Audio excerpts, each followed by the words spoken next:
Publika?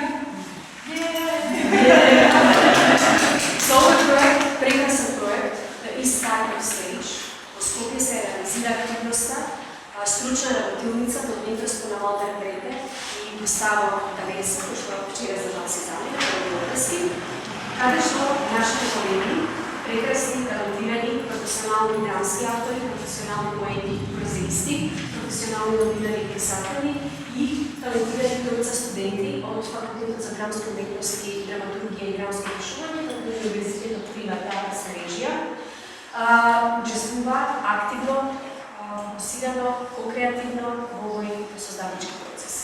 I vrnuvali je se sozdaде dolgovečerna teatarska predstava, pod naslov Overview Effect, počituvajte v kontekst odnosno motiv od klimatski promeni i različne interpretacije na ta tema. Tako da Overview Effect je, kako se pri absurdistički, realistično i surrealistično na različit način, kako se ga je predstavljeno i kontekstualizirano ovaj porečno rešenje.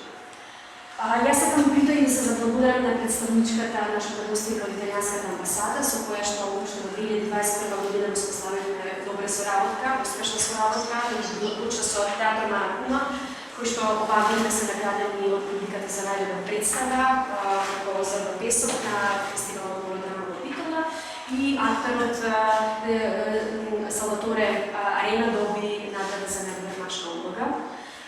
Ova je fotografska naša stvarava, je idejno direktna. Među drugim se zablagodaramo na Franco Ugaro, čovjek koji što stoji za cijela ova ideja, koji što ga dizajniraše, ključni okvir za ovaj projekt.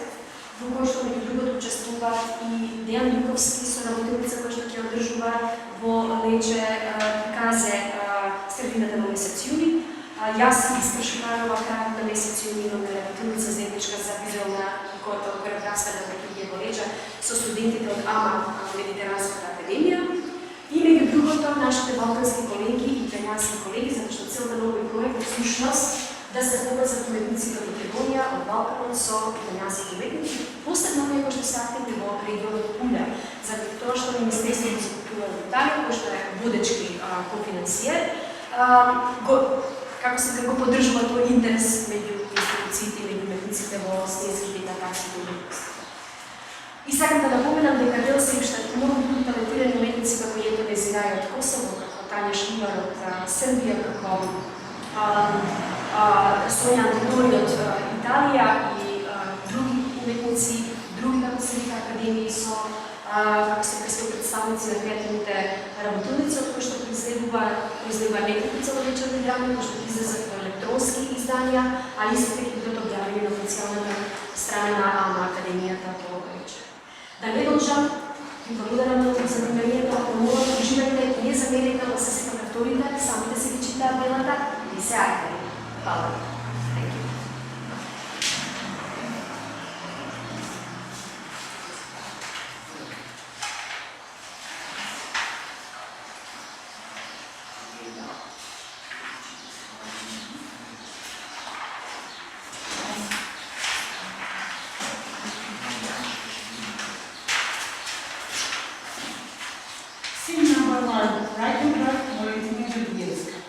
A dialogue between two twin sisters, each 13 years old, about traveling to the North Pole and to the South Pole.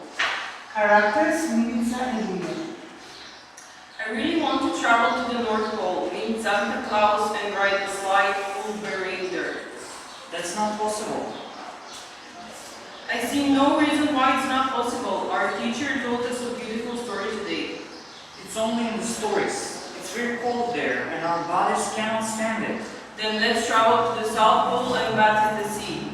That's not possible there either. It's too hot there, and our bodies can't stand it again. Then it's best not to travel anywhere and stay in the environment in which we are born.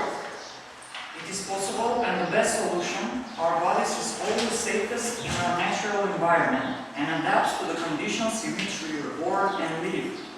Although now due to climate change, the climate everywhere has changed and is warmer than it used to be. Okay, let's start staying in our environment with our dear parents and play some of our childhood games. After 10 minutes. Why do you think Santa Claus doesn't exist? He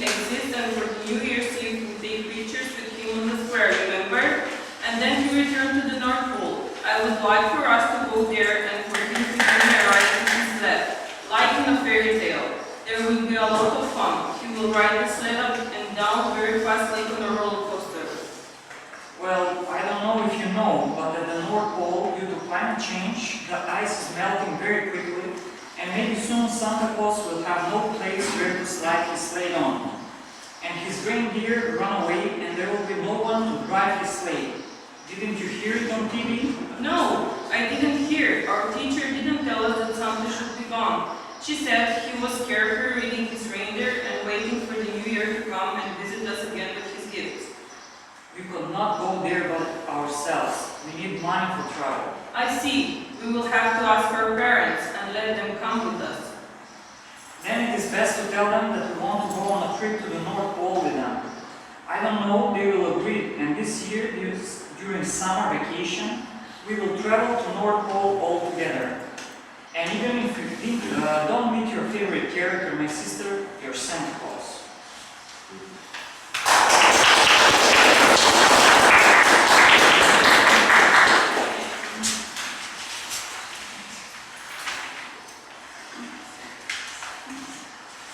Scene 2, written by Stefan Markovsky.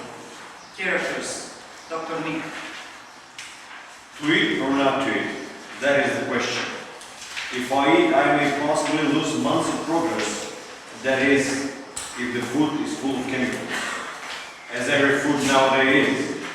And if I don't, I'll remain true to my path and go the hard way against temptation.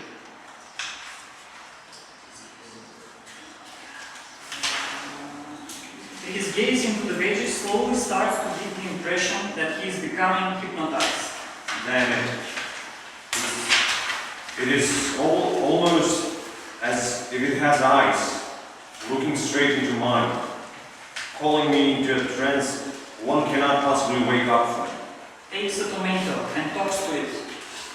Why are you looking at me like that? What wrong did I do so to deserve falling into such an exotic, yet so contagious, near-at-hand trap? You're catching me on my feelings. Damn tomato. Puts the tomato in his mouth and starts chewing it. And it is freaking delightful. This little red juicy spheroid piece of perfection that, except for the perfection part, kind of convincingly reminds me of my wife. Thinks of something. My wife? Something's wrong. I can tell. I can almost smell it. Well, where the hell is she? Tries to make a phone call, but nobody picks up the phone on the other line. God damn, Sylvia, where are you? Where could she possibly get all these veggies from? They kind of look familiar. Oh. He starts feeling pain in the stomach and gets shocked at the same time. Oh no, it can't be. It's unthinkable. Oh God, it hurts. Starts rolling in pain. His phone falls off his hands, and he himself falls down shortly thereafter. He lays down on the floor for some time, then barely manages to get up. He's holding his belly while feeling the agony. I have to go to find her. I hope she's not already poisoned. He barely walks up to a shelf with different sort of pills and medicines, from where he takes a few antidote pills. A few moments later, he starts feeling somewhat better. The antidote is working. It's working. His phone rings. They're calling me from work on Sunday. Yeah, that's just plain nasty. Picks up. Hi. I've been better, you know. And you? Tell me you're joking, aren't you? Everybody? Every single one. Wait, you're telling me that every single doctor that took part in it is sick? Is that it? Oh wow. They've cracked the experiment. Someone's breached the entire experiment. We're dead meat, John. We're dead meat. Hangs up.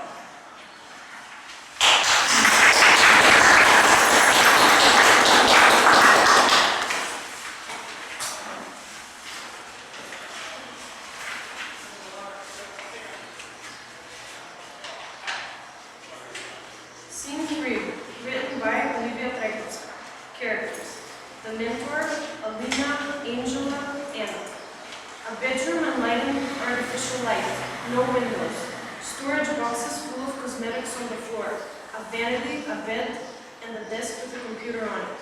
Alina, a 45-year-old woman, is slathering herself in cream. Her entire body is covered, as well as her forehead. The computer rings. It's a video call. Alina answers. Hi girls, can you turn on the cameras? Can I see you? Okay, I see Anna. Hi Anna. I see Angela too. Hi Angela. Alina? Alina turns on the camera. Oh wow, why are you all so slimy and weird? I'm sorry, I'm kind of in the middle of doing a skincare treatment. We'll have to sing this way. Oh yeah, right. But we have to do what we have to do for beauty, so I'm not too sorry. It's what got me here. Fair point, just like you, Anna. So girls, you know you're at the final 3, selected for the annual World's Most Beautiful Woman competition. This stage in the competition is when you should finally come to our headquarters, so we can see you in person. You ladies look great in photos, but we should be able to see you in real life as well. Of course you shouldn't worry about travel permits, transportation needs and things of that sort, as the company will provide everything. So despite the quarantine situation that the world is in, the competition will resume. A worldwide panic is not a reason to stop the pursuit of beauty. Well, finally, this stupid disease has stopped us from doing the competition how it should be done. We should have come here from the beginning, at the first selection of models, but... A disease? Wasn't it war? I'm not sure, but I thought we were quarantined because of war. No, guys, it's global warming. The average temperature on Earth is higher than before. I know that because I have taken special measures to protect my skin from the sun. Diseases, wars, suns, all of that is irrelevant. Nothing will stop us from doing the competition. This competition is a cultural manifestation happening every year that is way more important than some disease. And girls, as if we can't deal with some disease, the human race has progressed so much and people are scared because of the disease. Don't worry, there's pills, hospitals, all that. On the other hand, you girls will not be affected. After this competition, you will thrive in the world of high fashion. All of the designers will seek you out for editorials and runways. You will not be bothered with whatever the government invents to keep people from doing what they want in life. Okay, girls, well, that's it for today's meeting. You will receive further information about the next stage in the competition. Alina, please stay. Bye, Anna. Bye, Angela. Anna and Angela disconnect from the call. Alina, I'm not supposed to tell you this, but the odds are on your side. What? I did get in the top 3, right? For winning, for being number 1. Oh my God, really? Yes, Alina. Your complexion is like I've never seen before. It's astonishing. Is it true that you don't have a single wrinkle in your body anywhere? It is true. No wrinkles at all. Great. That gives you an advantage, And it has one wrinkle, a smile line, while Angela has 2, one above her lip, and one on her lip. Looking youthful is too important, if not the most important aspect of beauty. So you're destined to win, especially because your lack of any wrinkles is almost a miracle. You're 45 years old and you look like that. Well, it's not a miracle. It is the product of 30 years of discipline and perseverance. I have protected myself from the sun perfectly. I'm always fully covered in coating. None of my skin is exposed to the sun, ever. Oh, is that so? Interesting. But you will have to take your clothes off when you come here, as we will have to see you in real life. What's the point in covering up if you can't see that beautiful skin, am I right? Alright, well, I can take my clothes off indoors. And outdoors, we want our main star to shine to the world. Oh well. You wear your sunscreen religiously, I presume you will be fine. Alina gets worried. She opens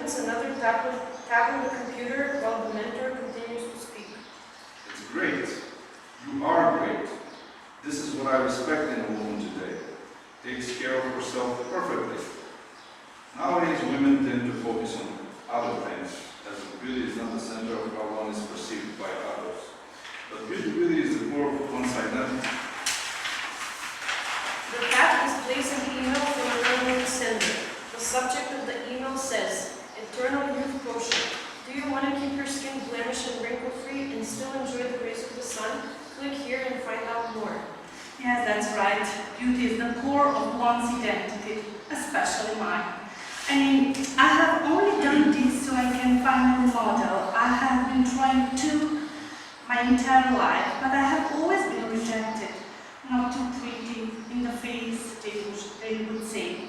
Well, now I am, as you said, a miracle, and now all those designers want me. Exactly, and we love to see that for you. But what we love more is to see you in real life. I can't wait to see that perfect skin up close. Come on, go finish your skin treatment, and I'll send all the details on the next steps in the competition. Bye. Bye. Alina disconnects from the video call. She begins wiping her body while clicking the link in the email.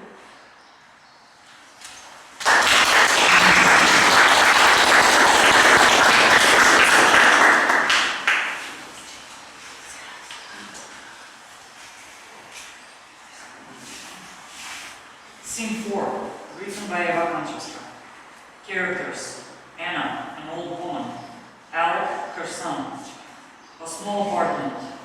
An older woman, Anna, in her 70s, sleeps on the sofa. Around her, there is an instrument for measuring the blood pressure and some pills. Her son, Alec, a 40-something guy, rushes in. He seems to be in a hurry and is sweating all over his face. He comes close to his mother as he wants to see if she's breathing. Mom. Mom. Wake up, Mom. Oh son, you're here. What time is it? Are you okay? What do you think when I see you in the middle of the day? Head in the clouds again. Feels like I'm floating. The new pills don't work either? They are shit.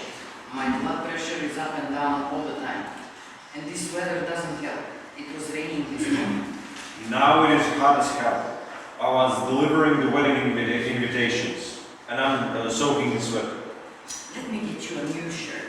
No, Mom, leave it. I should be going soon. What's the hurry? We can have lunch together. What do you mean, what's the hurry? A break. What should we do? Should I look for another doctor? Don't you worry about me. You have a wedding to plan.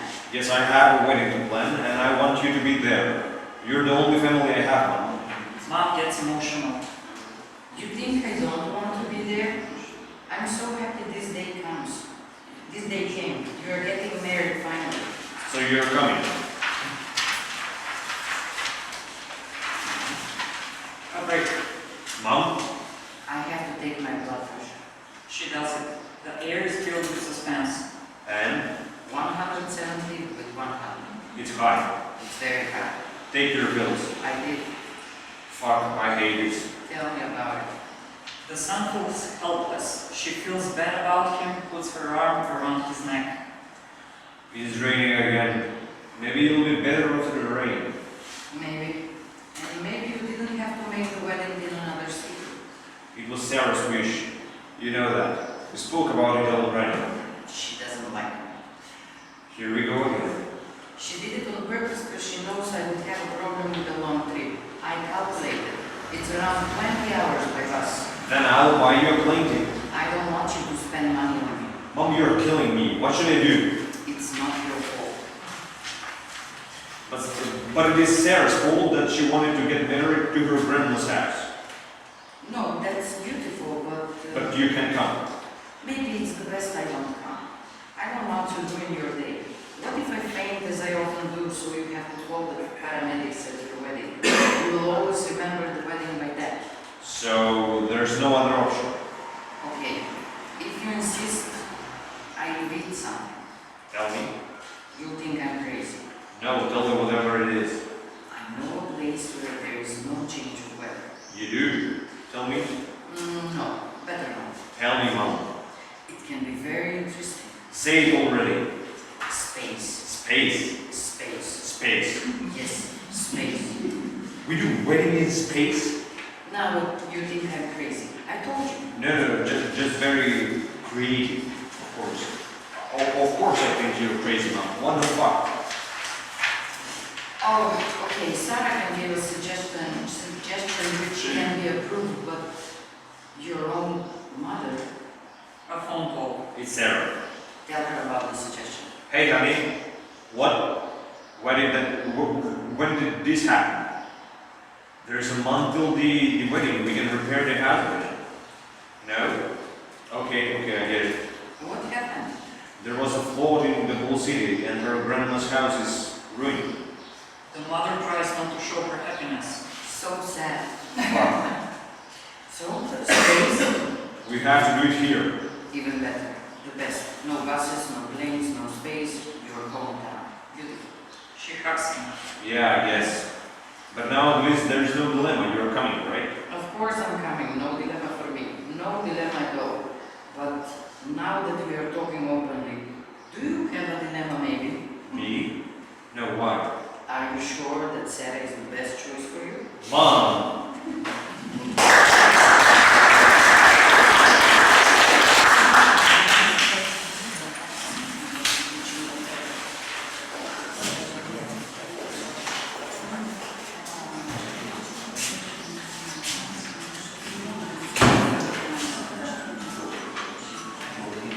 Scene 5. Required bibliothèque. Characters: old woman, nurse, albino, recovered woman, and an old man. Hospital: an old woman talking to the nurse. An old man standing behind him. Behind him stands a covered woman. Miss, I just paid for the surgery. I can't afford this medicine. I'm sorry, your husband has to take the pills to recover. Otherwise, the surgery has pointless. Pointless, but So you have to find a way. I'm a poor woman. I'm poor. And it's not my fault your husband got skin cancer. No, maybe he shouldn't stay away from the sun. Yeah, you people never listen. And you should continue with your destructive acts. Please, I don't feel well. I'm not completely healthy either. And I still came here. Just tell me what to do about this. I don't know, it's your problem. Now please move, there is a lining. The old woman starts crying quietly. She leaves. The old man approaches the nurse. I need to see the skin doctor. The skin doctor? You mean dermatologist. Right, yes, I have a mole. So, do you have an appointment? No, but I have this mole and I have to see a doctor. And have you been using your sunscreen? Yes, I have, and that's why. Well, if you have used your sunscreen, that's why did you get a mole? You haven't been using it. Miss, please, you have no idea how hard it is to keep up with the doctor's recommendation. Reapplying every 2 hours. It's like I don't do anything else besides putting up that sunscreen, and I still got this mole. Did you use sunscreen before the doctor recommended to you? No, No? Well, why are you complaining? It is why you get the mole. I'm sorry, but may I please see the doctor? No, because the doctor is busy with patients that do have appointment. I can't let you in. But what should I do? I can't schedule an appointment for the next 2 months because there are no available spots. Well, that isn't my problem. Please move. The old man leaves. The covered woman comes up to the nurse. I need to see this doctor. Do you have an appointment? No, but I was told I don't need an appointment in 2 days. And who told you that? They told me, I don't know who. You think that you have privileges here. Don't you see those people waiting? They also don't have appointments. And did I let them? No, I didn't. But I'm not sick. I need to go to the aesthetic department and see this doctor there. Yeah, aesthetic department, you have to be kidding me. The world is falling apart and you want to do a cosmetic procedure? I'm so tired of vain of people like you. Please go away. swear I need this right now. It's urgent for me. They told me there is a doctor here that does experiments. I think it was Dr. Nick? Right, it was him. They told me to see Dr. Nick. Oh, they told you. Miss, you should have said that from the beginning. I'm really sorry for being rude. Please head this way. The doctor will be for you in short. Thank you. Alina can do this today.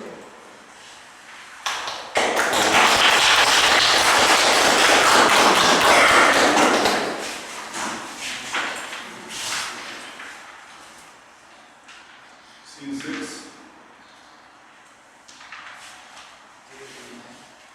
What characters? Eva, the woman, Alan, the man, the doctor, and airport crew. There was a couple who started the journey for their honeymoon. Their destination was Middle East. Their final destination was Egypt, a trip where everything changes. After traveling for some days, they decide to go home when an emergency alert happens. They are stuck in Egypt and cannot go back home. Unexpectedly, she read sand in the pyramids while visiting Egypt, and only Adam knows what. Her condition gets worse in time. What will happen? We'll leave you to enjoy our story. London Airport 2038, August, Monday, 16:30 p.m. Airport crew voices. Passengers final call, 𝑘. Eva is scared from flying. She takes medicine for sleeping, but she is very excited. People entering the plane, preparing packages, babies screaming, usual airport situation. The plane is prepared for departing. Eva takes 2 pills, but doesn't see the gram of the pills. Stressed, anxious, excited. I'm so excited for this trip. Finally, we will discover ancient stories and bringing you to see the tombs of the pharaohs, the pyramids, all of the ancient monuments of Egypt. I could not believe I convinced you to get up in the plane. I'm so happy for you, Eva. It is very rare that someone is making a thesis in ancient Egyptian history. Eva looks at him, smiling in fear. Plane departs. Eva, have you heard of the curse of the pharaohs? I have heard something, but it's not trustworthy for me. Do you believe in curses? The curse of the pharaohs, or the mummy's curse, is a curse alleged to be cast upon anyone who disturbs the mummy of an ancient Egyptian, especially a pharaoh. This curse, which does not differentiate between thieves and archaeologists, is claimed to cause bad luck, illness, or even death. I don't think that we will be the ones who will have that bad luck. It is 55 degrees outside. They're walking down the aisle in Egypt. They're sightseeing and suddenly Eva postpones the flight for the next week, without knowing a fact that will change the situation. The pyramid of Tutankhamun's tomb took Eva's attention. Walking down the path, she forces him to enter inside. Long journey today. I think we should get back to the hotel. Tomorrow we are leaving. We came up to here. Let's go inside the tomb, but again, let's postpone our flight next week. I want to see the other pyramids. I need it for my thesis, you know. Again, I convinced you. Let's stay whenever you need. But to let you know, we should be in London at the end of the next week. I have some meetings. I have always... Is that all your daughter's? Dr. Stefan is slightly confused. No, it belongs to another girl. I see. So what kind of tests did your wife take? That's what I wanted to talk to you about that. You see, even back in Egypt, she did all possible tests. Blood culture, stool, and urine samples, CBC, BET, and those guys have no clue whatsoever. What's her problem? Dr. Stefan starts coughing. Hey, Doc, are you okay? Coughing. Yeah, Drinks water from a bottle. I'm perfectly fine. Okay, so she has some kind of... I heard that already, so how is she now? Does she have a... She has a problem with her breathing now. Heavy breathing? Does she vomit? Oh yeah, heavily. The doctor continues caressing the doll so that Adam starts feeling uncomfortable. And does she feel like super dizzy when standing up? Adam nervously. Yes, absolutely. Is she... Adam interrupts the doctor, nervously yelling. Yes, Doc, she is ill and she got all the goddamn symptoms of freaking poisoning. And please put the doll down. It's utterly disrespectful. Dr. Stefan pulls down the doll. I'm sorry to hear that. There's been an experiment that could have to do with some symptoms that remind me of this case. What? An experiment? Yeah, it's made top news stories recently. You're not really into the news, right? So you're telling me some sick bastards have made experiments with this level of craziness? Exactly, and I believe it's not the first time. Do you remember the moment when those symptoms started appearing? She first experienced it when we were in Egypt, and she'd been suffering ever since we left the tomb of Tutankhamun. I see. Well, I've heard there are some material inherent in those pyramids that do weird stuff with the immune system. Adam's own dreams. It's her. It's her. I gotta go. Take care. Dr. Stefan takes the doll back in his arms and continues caressing it once again as Adam leaves.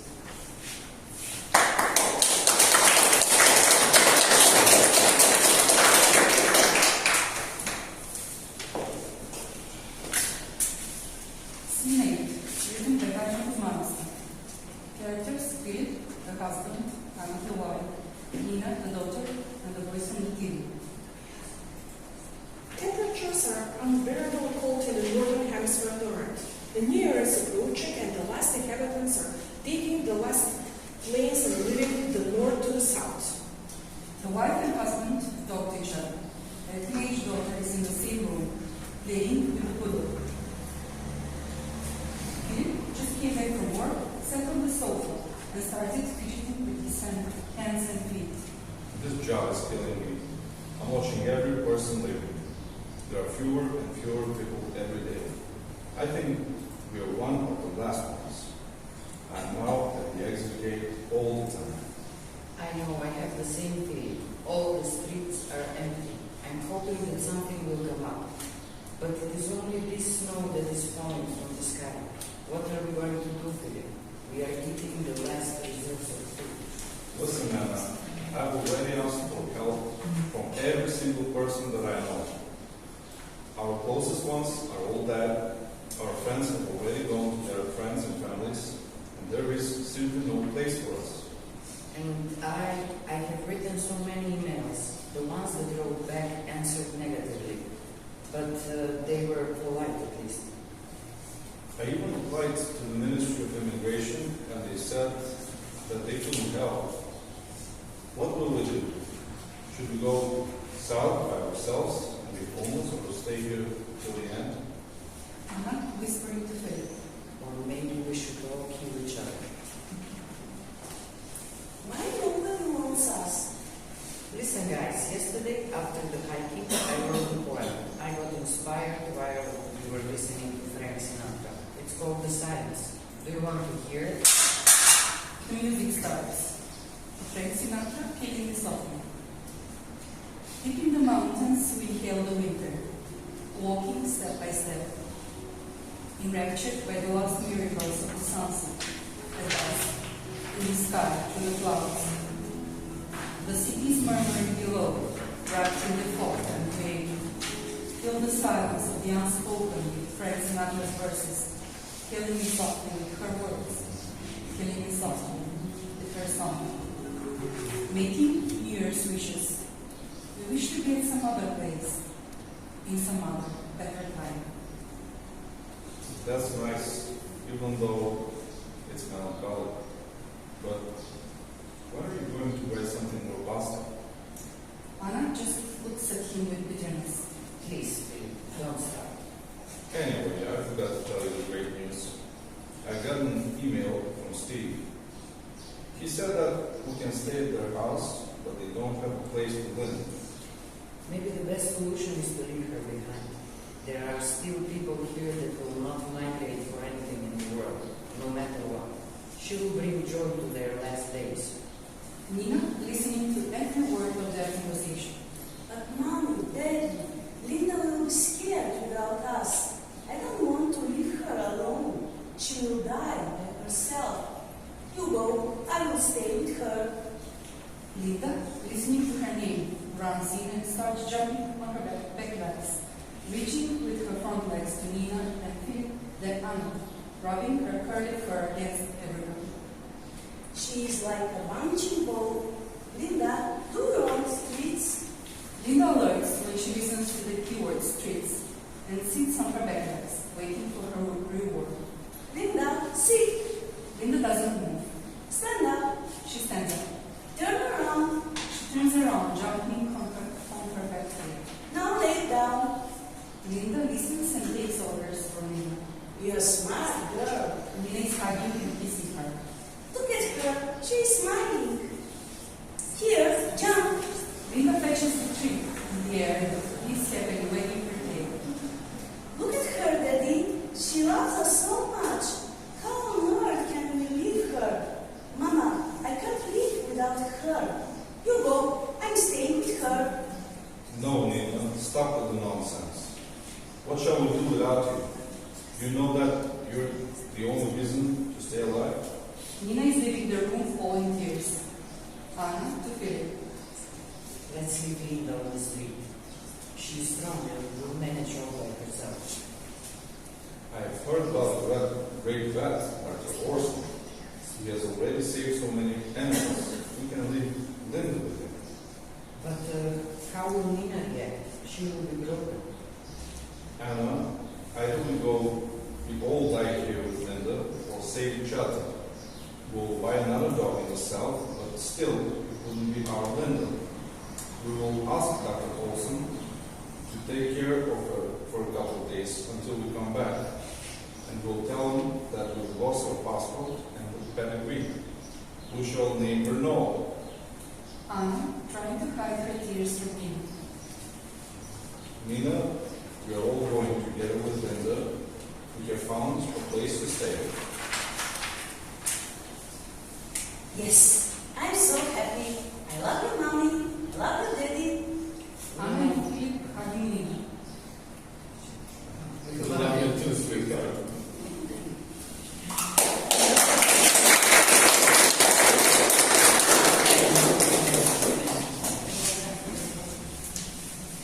Scene 9, written by Gustavo. Characters: Rose, sick daughter, 8 years old. Anne, mother of Rose. Dr. Stefan, 75 years old. Hospital room with a huge window. Outside is polluted and gray. The light in the room is poor. The elements are old. Rose sleeps on the bed connected to medical machines and an infusion. Her head is bald. She slowly breathes. Next to her bed, a poor hospital nightstand. On the nightstand, few toys of cartoon heroes and their props. Between them, Adam's lamp. Anne is standing next to the bed, waiting for the words from Dr. Stefan as she tries to cool down Rose's temperature with a medical results paper, using it as a hand fence. On the other side of the bed is Dr. Stefan. He checks the thermometer. Dr. Stefan, worried. Her body temperature is high. What can we do? Dr. Stefan with compassion. We're doing everything we can, Miss Anne.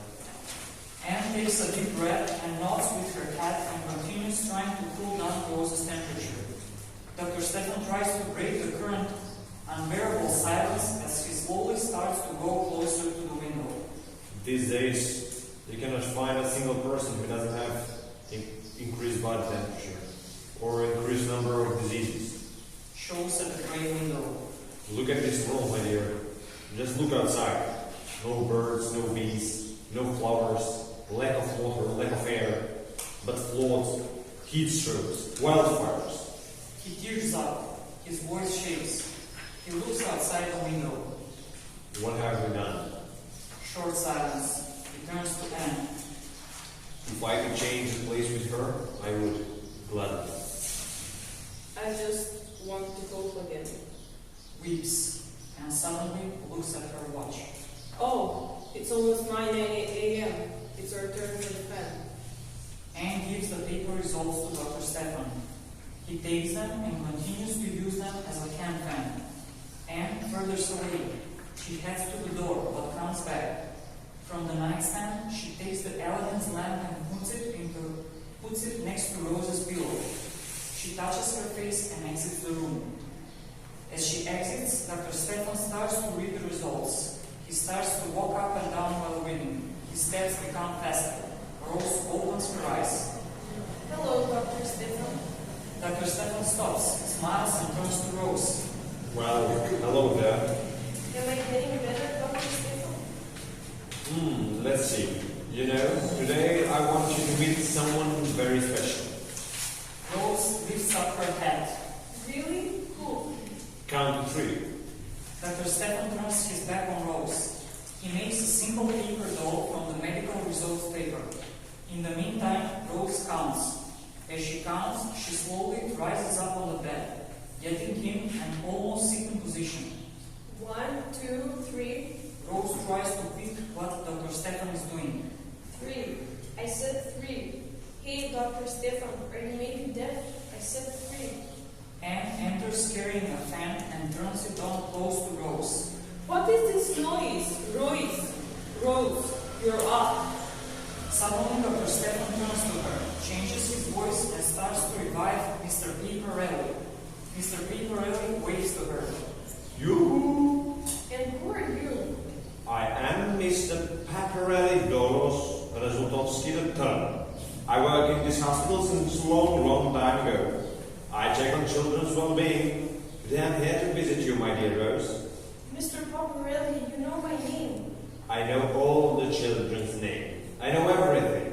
Everything? Like, really everything? Uh-huh. Then, what is my favorite toy? Easy. Aladdin's lamp. True. Okay. Mr. 𝑃𝑎𝑟𝑒, am I getting better? Let's check. Sparkles in your eyes? Check. Big smile? Check. Mr. 𝑃𝑎𝑟𝑒 starts to tickle Rose. She laughs loudly. Ticklish. Stops to tickle for a moment, then continues to tickle. Rose laughs louder. Very ticklish. Very good. Amazing. Check. You're just getting better, Rose. Mr. 𝑃𝑎𝑟𝑒 starts to laugh loud. Anne finds it funny. She joins in the laughter. Seems like the little dark room has never been louder, happier. Suddenly, Rose stops laughing and starts to breathe heavily. Anne takes the fan as closer as she can to Rose. I am thirsty, Mr. 𝑃𝑎𝑟𝑒. Water is on the way, my dear. Dr. Stefan leaves Mr. 𝑃𝑎𝑟𝑒 next to Rose. He heads to exit the room. Anne quietly to Dr. Stefan. How can you thank someone who shares water with your child? Never thank me, Mr. M. Please. Dr. Stefan exits the room. Anne sits next to Rose on the bed and holds her hand.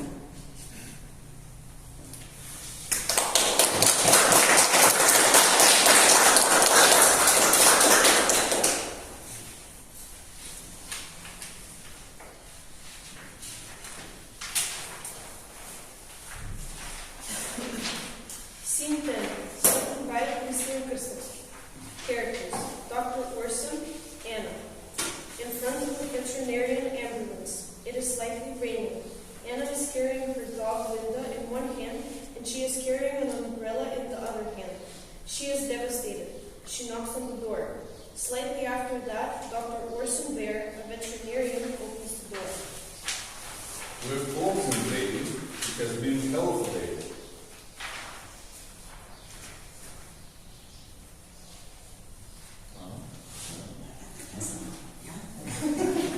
Dr. Bear, please give me a moment to speak with you. Orson smashes the door, and there is a sound blocking the door that comes from it.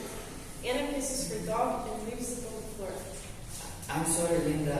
Really, I have to do this. Anna starts banging on the door.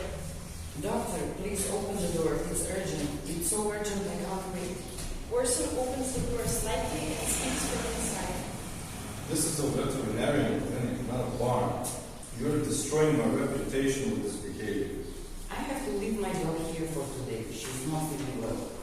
And how is that my problem? You are a veterinarian, aren't you? Veterinarian, not Gandhi. I will pay. I will pay as much as is needed. The pension costs, but my time costs more. I will pay twice as much just to let us in. Okay, what kind of animal is it? And what is its name? If you open the door, you can see for yourself. It's a poodle. Anna looks away and speaks to herself. It's not a poodle, but a savior. I didn't get your name.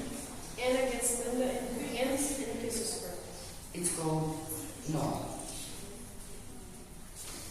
What do you mean, let's call it? It's not its name? It is. Now it is.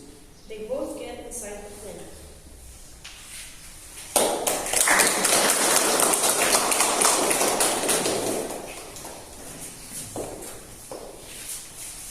Scene 11, written by Matanichkova. Characters: Alec, Adam, Anna, Sarah, Doctor. A hospital. Alec, wearing his bathing suit, rushes in with his mom, Anna. Anna is wearing her finest dress, but at the moment doesn't look good. She's pale as a ghost, and Alec is holding her not to fall down. Doctor! Doctor!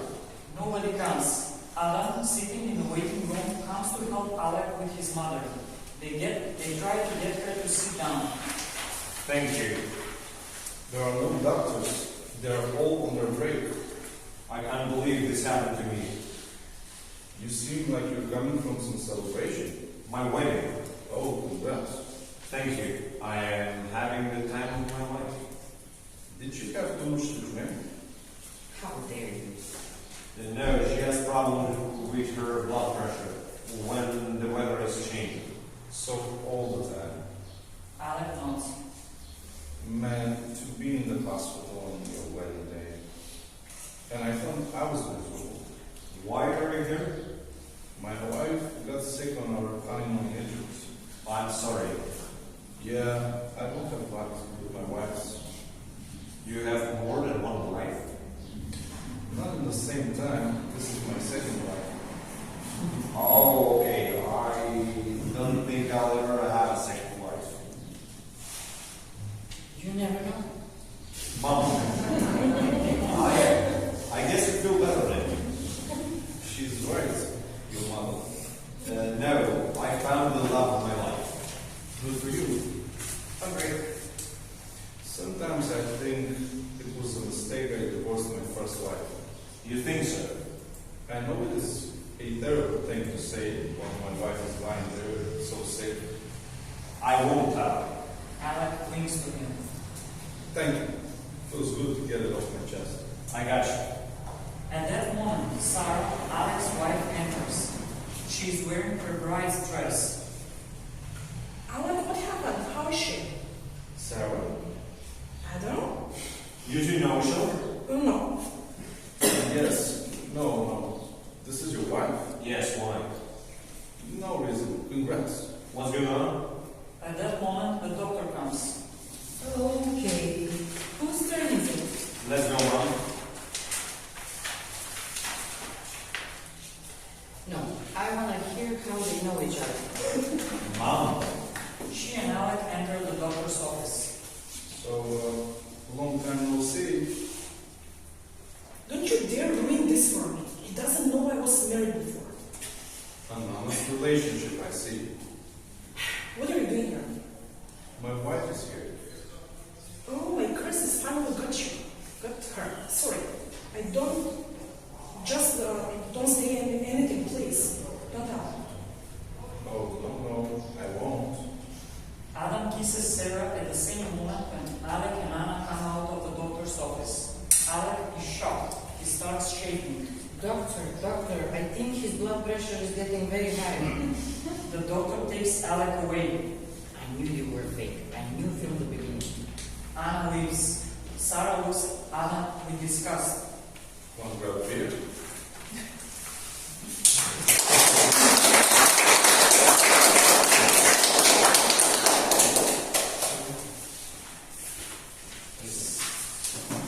Scene 12. Written by Christian Custos. Characters. Dr. Orson, a voice on the TV, a fox, a rabbit, and a deer. There is a ray of moonlight that lights the room from the windows and the ceiling. It's a small room in a rustic style. There is a coffee table in the middle with two sofas around it, a couple of practical lights, a wooden chandelier with a fan, a huge carpet on the floor, and a small TV in the corner. There are 3 taxidermic animal heads from a fox, a rabbit, and a deer as a decor on the walls. Orson Bell, an old retired veterinarian, enters the room while speaking on his phone. The lady was delusional. She kept banging on the door, even though I told her, calling the ambulance. No, she insisted to check her dog.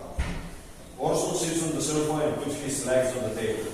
It was a stupid photo, and who the hell names the photo all? When I first saw it, it was looking fine. Some people might even say it was a loving dog. But that name, now it reminds me of Albert Einstein. No, she insisted on keeping the dog concealed for the night. I don't know, she was looking like a junkie.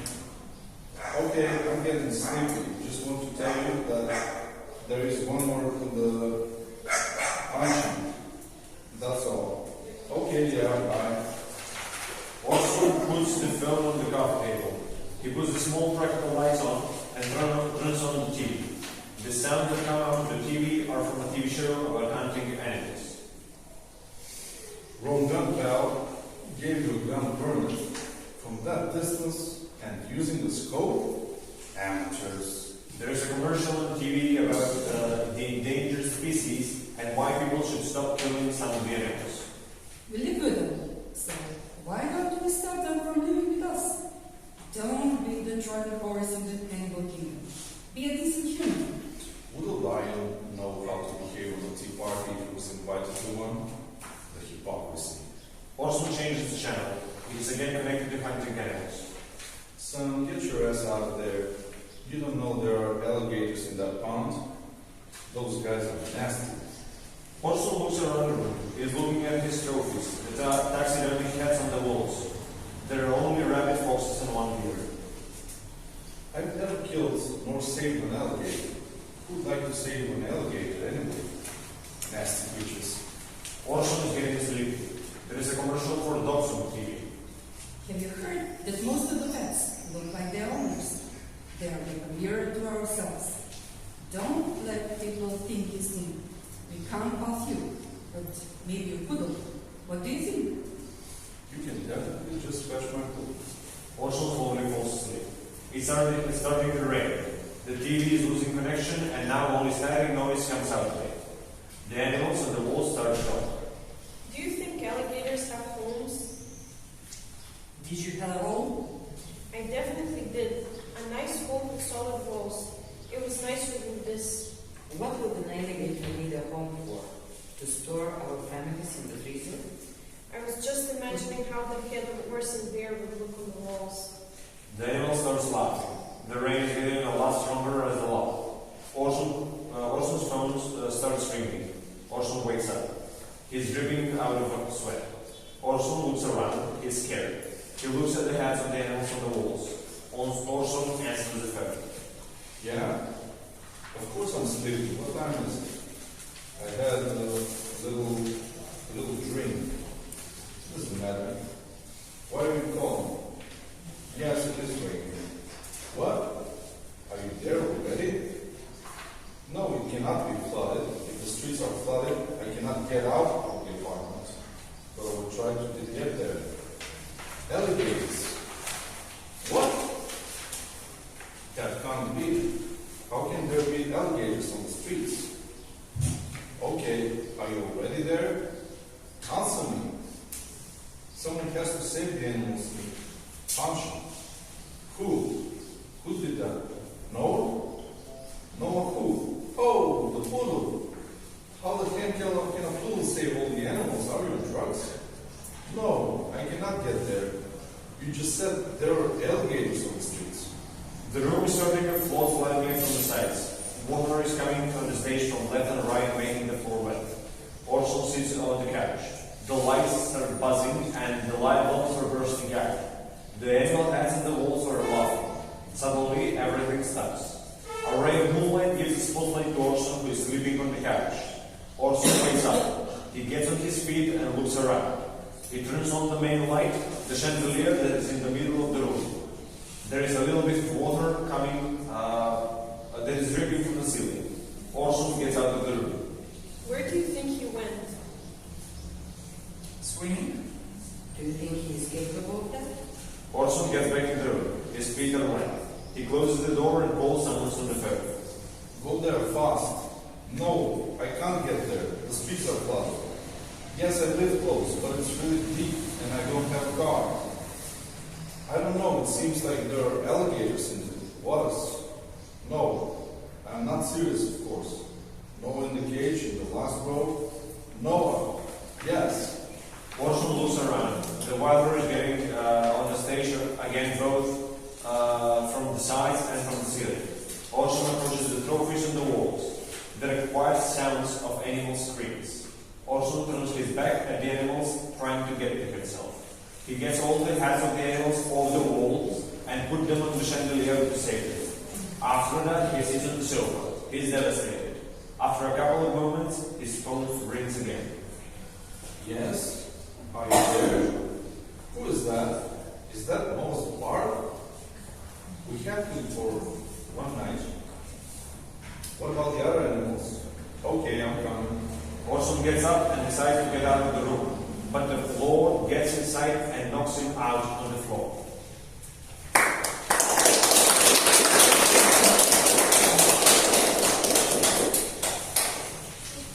Scene 13, written by Matanichkova-Dobkovska. Characters: Philip, Anna, Nina, telephone. A landline phone is ringing. Philip answers the call. Hello. Hello, I would like to speak with somebody from the family Mariovsky. Mariovsky speaking. Philip, to be precise. Hi, Philip. I'm an officer from the National Lottery. It was a real pain finding me. I'm calling you to tell you that you still haven't appeared to claim your ticket. A month has already passed, and there are only a few days left until the price expires. Sorry, I don't understand. What ticket? What price? I can't remember when I bought it. No, you haven't. The shop assistant informed me that your daughter brought a ticket from the shop near your house with the same numbers as the grand prize. That's how I have found you. Nina, is this true? Did you buy a lottery ticket? And with what money? Do you still have a ticket? Yes, it wasn't safe between the books. I bought it with the money left from my birthday. Is the number of tickets 54593 right? Nina, quickly rushing out and into the room again, holding a piece of paper with both her hands, gently and proudly, as a trophy. As she is carrying all their dreams that would disappear in the moment. Can you please repeat the numbers, but slowly, one by one? Everybody gathers around, looking at the piece of paper. Still, they listen to this, and with the utmost stare. It is 5059321. Yes, that's the correct number. Philip gathers himself. Congratulations. How much is the prize worth? Congratulations, you have won $50 million.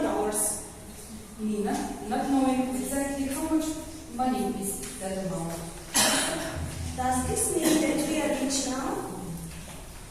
We are millionaires, dear. And now, what?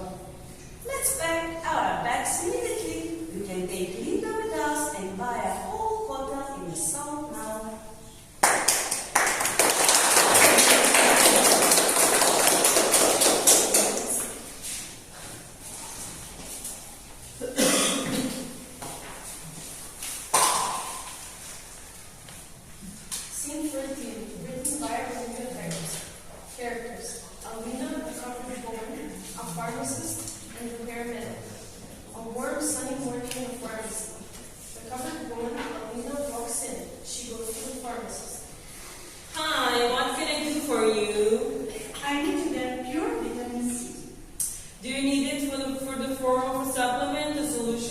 face serum maybe?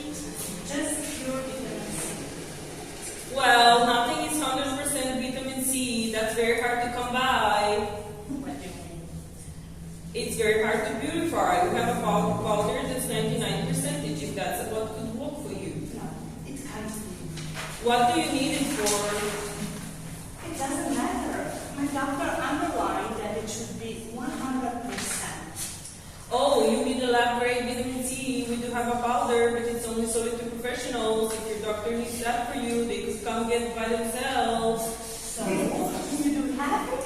Then why didn't you say so? Please, just sell it to me. It wouldn't make a difference if my doctor comes, because the powder is for my treatment. Well, I can only sell that to professionals. I'm sorry, but what do you need it for? Even doctors rarely ask for this product. Usually they ask for solutions of lower percentage. I don't know. All I know is that I was asked to provide it. And I don't have to tell you why he needs it for. And I have to tell you that you can only send it for professionals, but again, I'm trying to help here. That's why I'm asking. Doctors know we only sell pure substances to professionals, so if the doctor says you might want something else, and we sell vitamin C derivatives that work just as well for medical purposes. Alina starts sweating. I'm sorry, but miss, aren't you caught? Why didn't you take something off? The hat at least?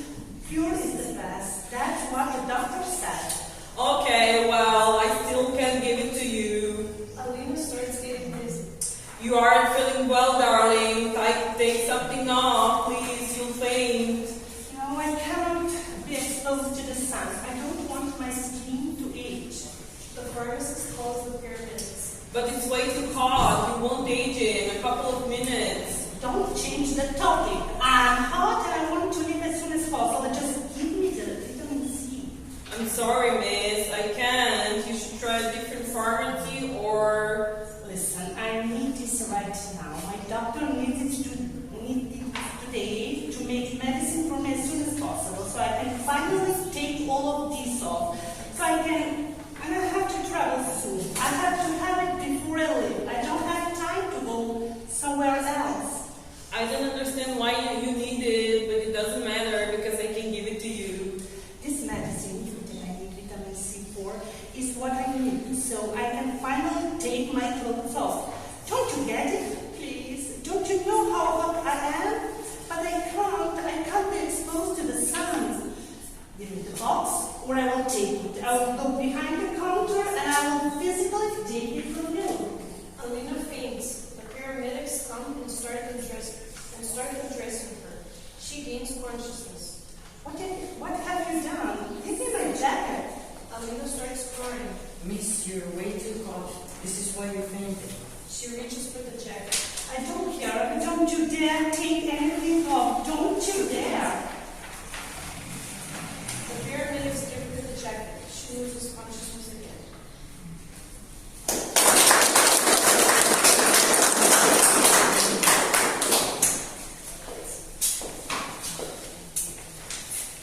Scene 15, written by Matanichkova. Character: Neda, an activist. Theo, her boyfriend. The voice on the radio. Neda, 38, patient activist for the protection of the aquatic world. Theo, 40, her boyfriend, a tour guide for the botanical world of the island where they live. Neda sat leaning on the couch, looking towards the shore. To the left of the windows are large potted trees. On the right side of the window, various pictures of aquatic animals painted in different techniques are hanging over the wall. Theo was collecting some tools from the lower part of the showcase. I'm going here to finally fix our favorite set for our romantic dinners. They kiss, Theo kisses her goodbye. Really? No. You can do that tomorrow. I can't live for tomorrow. I'll have tourists, and in the evening, I want to have one of those delicious and passionate dinners together here. And I bought new candles. He goes to the back semi-open part of the yard, secure balcony. Radio. Good day, dear listener. play some music. The weather forecast for today: unstable, cloudy, heavy rain, and wind are expected. Therefore, it is recommended to stay at home. However, we wish you a pleasant and unforgettable day. The music continues. The song: strawberries, cherries, and an angel's kiss is spring. My summer wife is really made from all these things. Suddenly it gets dark. Lena looks at the clouds from the bed. The beach is empty. A strong wind appears. Lena goes to close the windows.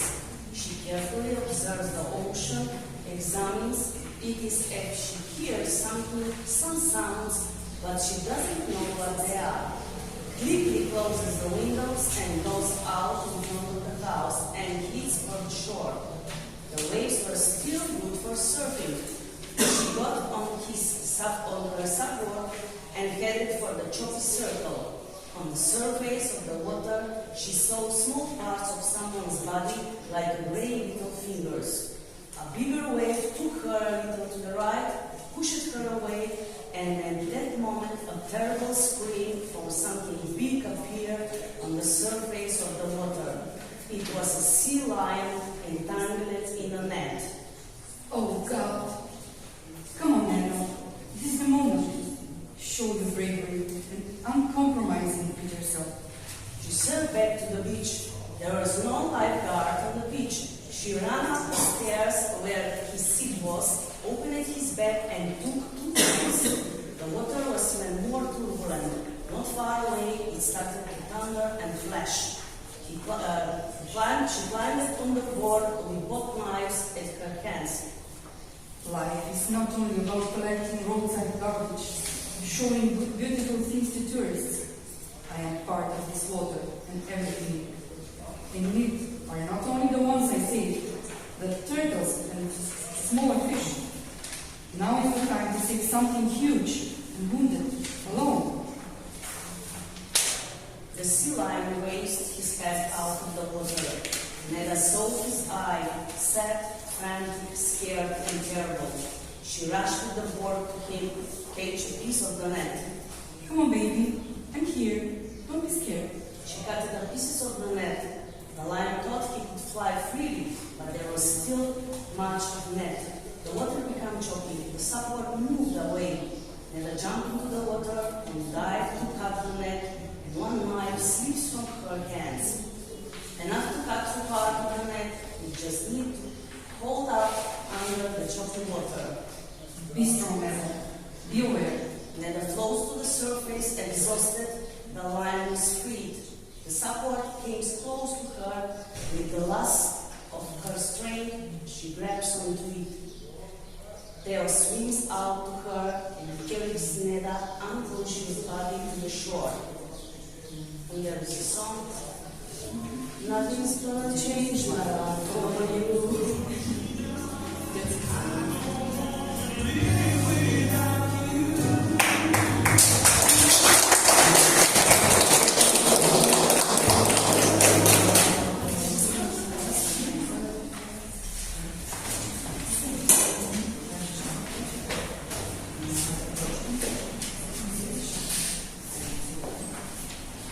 Scene 16, written by Prete. Characters: Tony, Anna, Medea's voice, a voice on the phone. Beautiful city in the afternoon. Tony, young computer engineer, and his girlfriend Anna, who's young eco-activist, photographer and student of ecological engineering, were holding their hands and enjoying the landscape from the ancient Roman city near their town. Tony is twice higher than Anna, wearing dark clothes and have a bodyguard attitude towards her.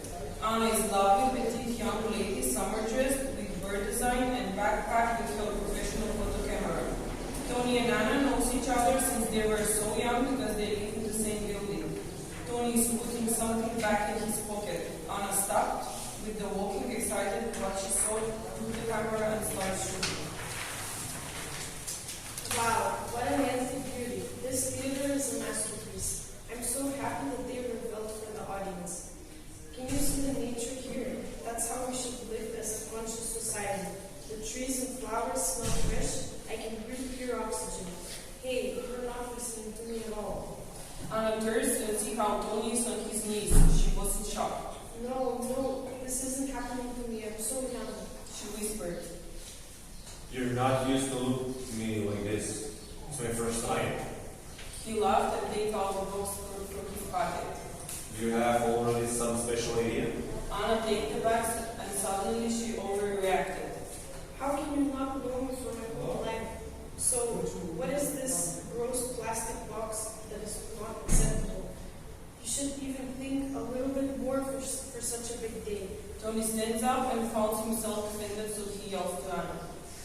Are you crazy? You think I'm proposing to you? Do I look to you as an idiot volunteering to live in modern slavery?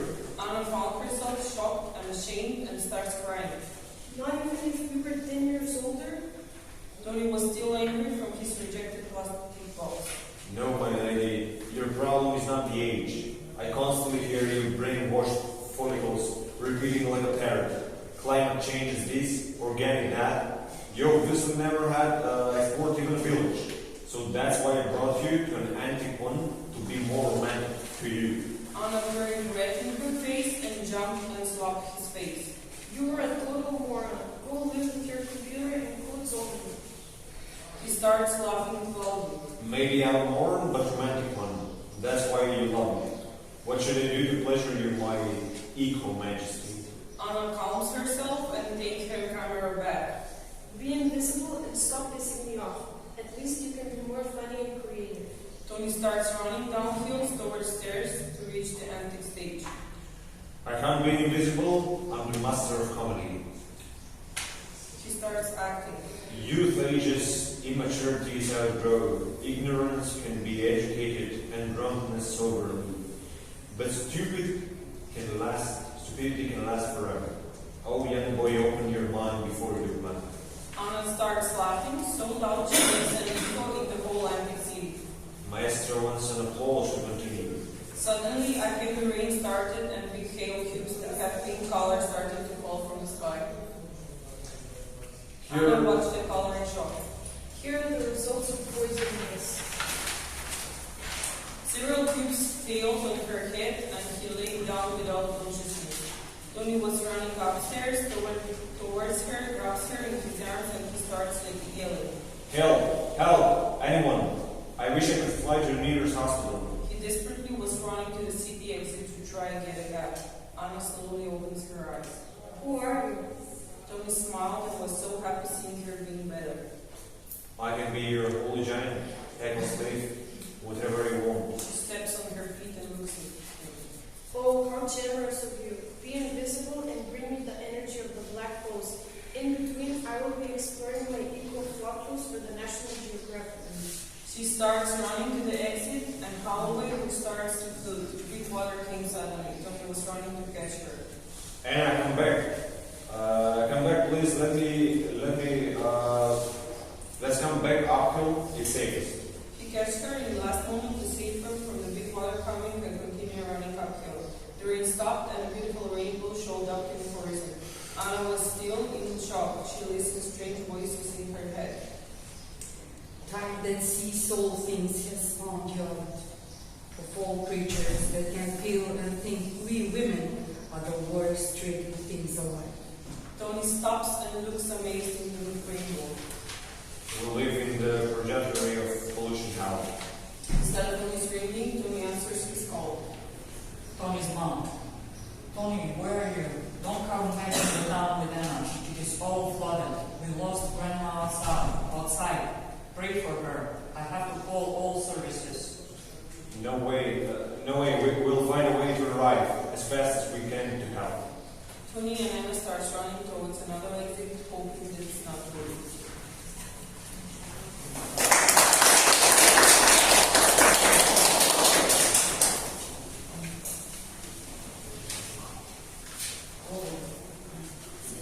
Scene 17, written by Matanichkova-Dobkovska. Characters: Rose, the sick girl, and her mother. Anne sits next to Rose on the bed and holds her hand. Rose speaks slowly. Do you think that they're still out there, Mom? Who? Maybe it's Pete, my friends. Why do you say that, where would they be? Rest now. Do you think I will see them again? Listen, Lila and Milica just called and wanted to talk to you.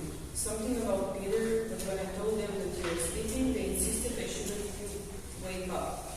They even talked to Mr. 𝑃𝑎𝑟𝑒 to make sure you're okay. And caresses her brother on the forehead. You should have woken me up. Oh, Mom, I had a bad dream. Anne and Peter were suffocating. And Sophia, she was eating from the dirt. We were all so far away from that. He could not pass the water. And kisses Rose on her forehead. It was just a bad dream. Just a bad dream. Hey, did you tell to Mr. 𝑃𝑎𝑟𝑒 how the magic lamp works? Anne takes the toy and hands it to Rose. She holds it in her hands. Mr. 𝑃𝑎𝑟𝑒, look, Mom says I should make 3 wishes every day, and one day I will be really lucky. All my wishes will come true. I think Mr. 𝑃𝑎𝑟𝑒 is really tired, Mom. Anne tries to hold back the tears. Come on, make the wishes. First wish, to be Mr. 𝑃𝑎𝑟𝑒's best friend. Second, to love my mommy forever. The mother slowly lies on the bed while she speaks. Hey, slow down, you sweet child. You have only one more wish for today. Think wisely. Why would you like the most in the world? Imagine, now you have the chance to get it. What is it? Think. Short, pleasant silence. Both of them are lying on the bed with closed eyes and soft smiles. A day out at the beach. Beach like the ones in the cartoons and movies. And sun. A lot of sun. I want to play with big beach balls. I've never had a beach ball. I've never been on the beach. And then, Rose, then... Rose starts to slow down. Short silence. What would you wish, Mom? Anne cannot start talking. Suddenly, Rose takes a big loud breath, as if she almost jumps out of the bed. Wow. Anne takes Rose in her arms. Tears are rolling down her face. The beach ball is huge. I can touch it. I am playing. Everyone is here. Is it possible that the genie really fulfilled my wish, Mom? Rose exhales her last breath. She drops down Mr. 𝑃𝑎𝑟𝑒. Mr. 𝑃𝑎𝑟𝑒 falls on the floor. Tears rolls down Anne's eyes. I wish you were healthy. I wish we lived in another time. I wish there really is a genie who can fulfill your wishes. The machine gives the continuous beeping sound. Dr. Stefan enters with a small glass of water and sees Anne silently crying, hugging her dead daughter's body. He puts his head down in disappointment. Nobody moves. Just the fan continues spinning. Dark. Only the sound that gives away that Rose is dead continues.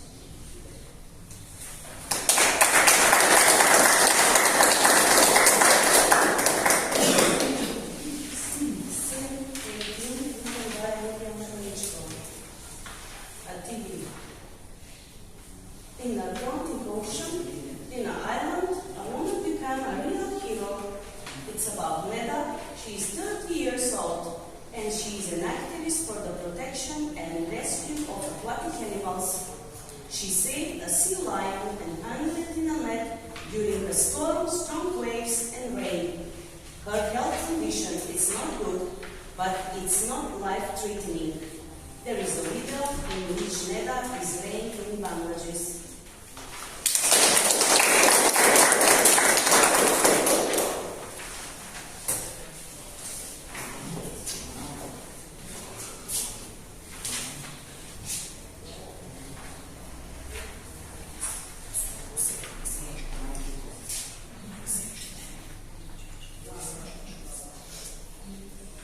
Scene number 19, writing by Matanichkova-Dobkovska.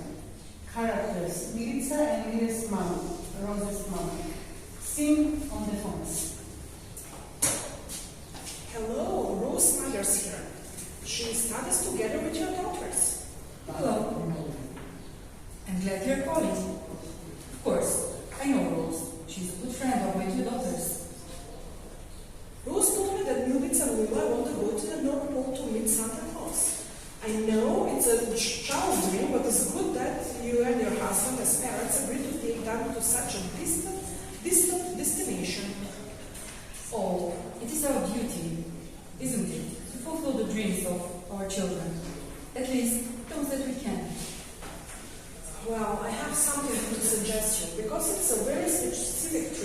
we cannot find it is offered existing travel agencies. I have a new travel agency. I would want to promote it for unusual and unique arrangements. Do you agree if I make your arrangement? If you have not already booked in any other agency? Wow, this idea is great. In that way, we will realize our travel more easily. Then I will start making your travel program, and it turns to be an interesting trip. I will either into the offer program in my agency and offer to all my clients. All I need is you to tell me the date of the trip and how many days you want it to last. Oh, immediately, right now. Thanks a lot. You're so kind.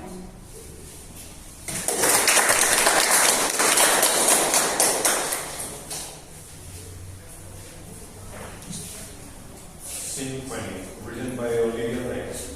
Characters: Eva, Alina the car home, a hospital room.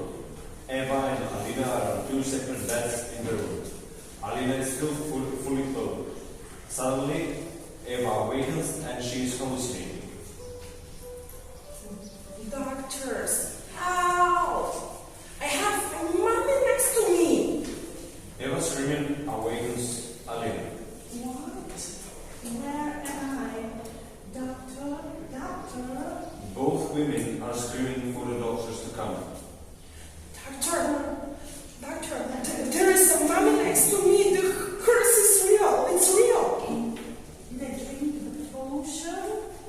Dr. Nick? Is Dr. Nick here? He's here, and he'll save me. Can I take this off? Where is the potion?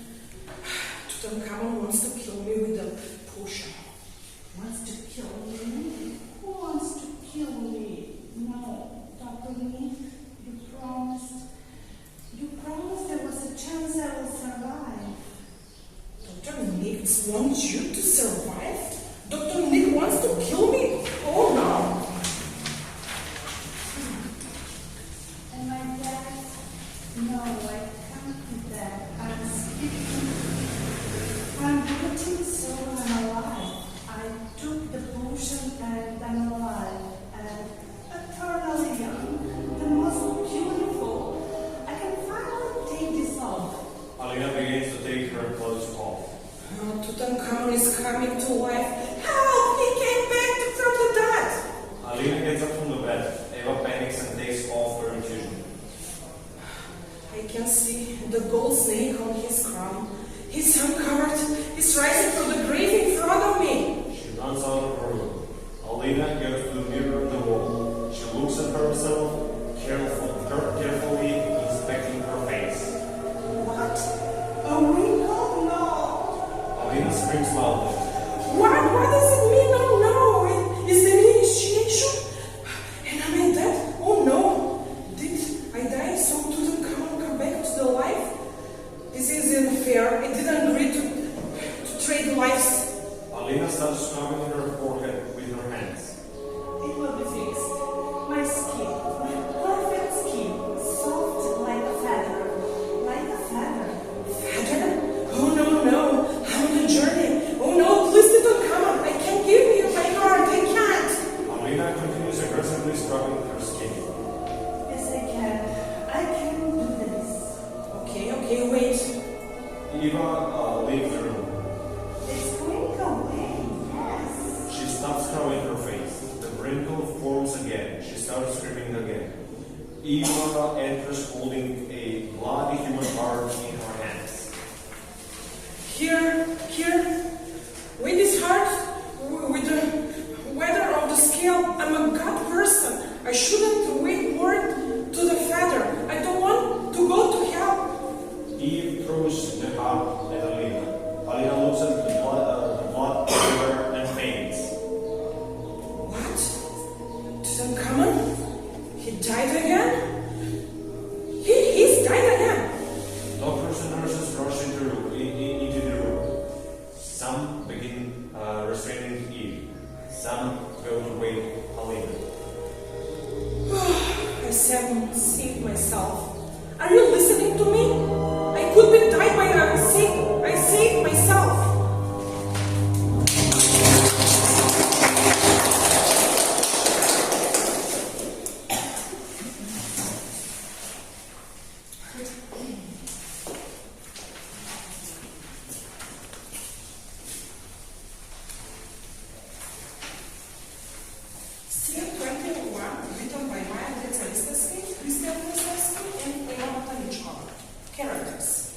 Neda, Dr. Tony, Anna. Neda is sitting on the couch. She's covered with the bandages. She's looking towards the shore.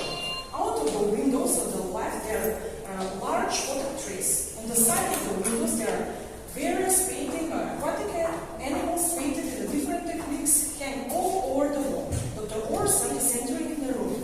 He is carrying the plaquette of honor covered in decorative paper with a ribbon that he needs to give to Neda.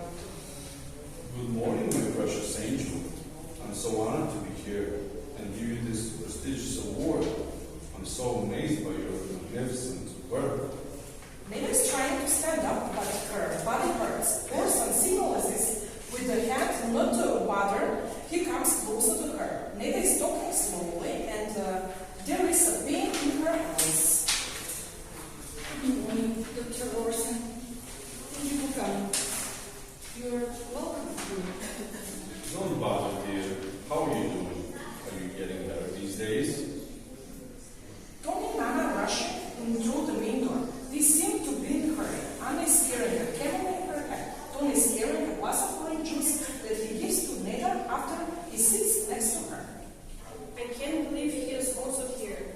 Dr. Orson, it is a huge pleasure to meet you. We are Neda's guests. We reached out to her after we heard what she has done, and she invited us. Anna shakes hands with Dr. Orson. Thank you. And you are? I am Anna, actually. I am an environmental engineer. Can I take a photo of you for my blog?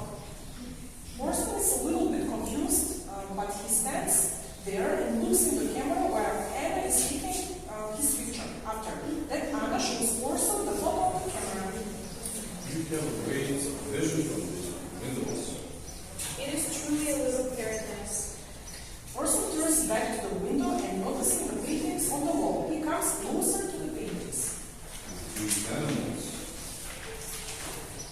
Those are the most beautiful animals in the Atlantic. You have belugas, hooded seals, sea turtles, the whale. They'd be hanging just right on the wall. I wouldn't have that much space in my room. What kind of paintings do you have on your walls? On my walls, let's say I also have animal themed decor. Neda slightly adjusts on the couch and turns her back to Orson. What kind of animals do you prefer? Well, all the animals that come to my ambulance are welcome. It is a little bit different when it's, most of my work is focused on nurturing the ones that are in need. Tony gets up from the couch and roams around the room. That's all the doctors do, nurturing. Or do they even do something else? Anna snaps one more photo with the camera. She's whispering to herself. He always does this to humiliate. Nurturing, but also saving them. That's our purpose. How are you doing that? I mean, how do you save the animals? It depends on what the animals need. Sometimes we shelter them and give them the right treatment and maybe, if needed, setting them free. Setting them free? In the wilderness? What? They're not sea creatures to let them back in the waters. You set them free? That's really amazing. Tony circles around Orson and he stops in front of him. Tell us, what do you exactly mean by setting them free? How do you do that in your lab? Labs don't really seem liberating to me. My dear, when you have seen as many things as I have, you will understand one day how the animals' bodies truly work. There are different methods according to which the animal really needs in the particular moment. Sometimes all they need is a small medicine. Sometimes, with the most unfortunate ones, there might be surgery, including anesthesia, sharp knives, and a lot of hours on the surgery table. And what about the most do you do with them? Do you throw them away? I have heard a lot of things about the veterinary community in choosing how to treat the animals that are living their last days. Orson circles around Tony while thinking. I don't know what you have heard and what you replying, but our way of liberating animals in that state is something that's understandable and affirmed all around the world. Liberating? As in letting them free? While they are sick. I don't understand. Tony turns to Anna, who is just standing there astonished and amazed. Liberating, huh? Really liberating for sure. Liberating. Is there something more liberating than letting someone free rather than inflicting more pain to them? If there is a hopeless situation, hope is just an illusion. So you're saying that Neda should have killed the sea lion? That would be so liberating for the animal. Is that right, Mr. Bear? In hopeless situations, you're either eating or being eaten. That's the way how nature works. We're all part of the nature. Everything else is just a memory, a good or a bad one, a place, a person, a thought. Ned is trying to get up. Anna rushes and helps her to stand up on her feet. Mr. Orson, I think that there was misunderstanding. I don't need any information from people with world view like yours. Leave the island as it is. We don't speak the same language. Orson leaves the bucket on the table. And take that prize with you. Orson is mad and he rushes away from the room. My lady, did you finally see the difference between the activists and the activists? At least I'm happy that we chose the right person to cherish. Tony, thank you for supporting me. You are the best sweet friend. We flew across the globe. You can stay as much as you want. All I can is to be the great company that you are. And since I feel better, you can help me to get out of the bench and to see the sun and the ocean. Tony and Anna help Neda and Dale all get out of the room.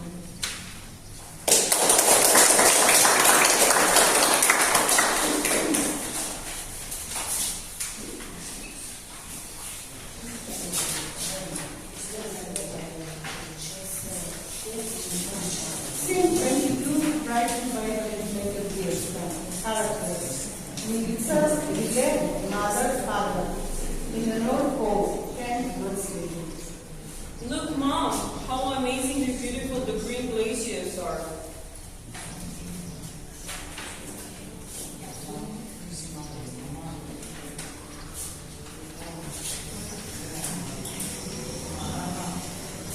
Such glaciers cannot be seen in other places. They are created only here. They have been a mystery even to scientists for 200 years. Together with the white and blue glaciers, they are a wonderful spectrum of cold beauty. We didn't even know they existed, and we've never seen glaciers in this color. But now we have a chance to see them in front of our eyes. Well, we didn't meet Santa Claus in person, but indirectly he brought us here to see these unique wonders of Mother Nature. Let's thank him. This landscape before our eyes is the most beautiful gift for us from my dearest Santa Claus. I agree. And definitely this planet is so amazing, so beautiful, and it is worth enjoying it. But we must preserve every natural treasure that is within the reach of man. And it must be admitted, nature is more beautiful than even fairy tales. Now I know for sure Santa Claus exists. He's magic. Let's all know in one voice, thank you, Santa Claus.